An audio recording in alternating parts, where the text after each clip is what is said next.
Tushda talon-taroj ko'rishning ta'birlari.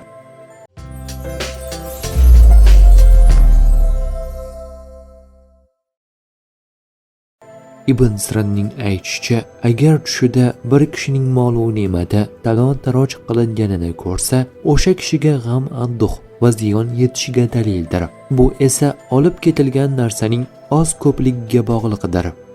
Ja'far Sodiqning aytishicha, tushdagi talon-taroj 4 narsani bildiradi. Ko'pchilik odamni, ziyonni, g'am-anduhni va narx-navoning arzonlashuvini.